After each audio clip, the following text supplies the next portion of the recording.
લાલ, પીળો. આગ લાગે તો પીળો જ થાય ને. એટલે આપણે બંને પીળાની મજા આજે માણશું, બરાબર? એટલે એવું કહેવત છે કે હલ્દી જ્યારે ચાલુ થાય ને એટલે ખરેખરમાં હલ્દી શેનો મતલબ કેમ ઉજવીએ છે, કેમ છે ચાંદનીબેન, કેમ ઉજવીએ હલ્દી? તમને ખબર નથી? આ ટ્રેનિંગ આવી ગઈ તો ખબર નથી, એટલા એક્સપિરિયન્સ નથી. વર્ષના લગ્ન કોઈ છે? 10 વર્ષ? 10 વર્ષ.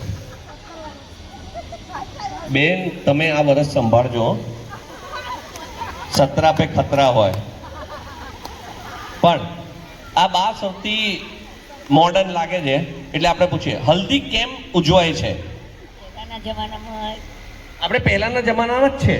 આ તો પીઠી ચોરતા હોય એટલે કે એ પ્રમાણે વરરાજા રૂપાળા થાય એ કરતા હોય. એટલે પીઠી જોડે, પણ પીઠી જોડવાથી શું થાય?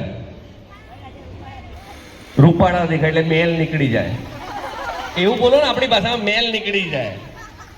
પણ ખરેખર એક પ્રશ્ન, એક જવાબ એ છે કે મેલ નીકળી જાય એટલે રૂપા સુંદર દેખાય, રૂપાળું દેખાય. બીજું કોઈ કારણ? તમારા લગ્ન થઈ ગયા? કેટલા વર્ષ થયા? લાગતા નહીં હો. તા મમ્મી, તમારી વાળો અને તમારા વરરાજા આવે છે? ક્યાં છે? શું નામ છે?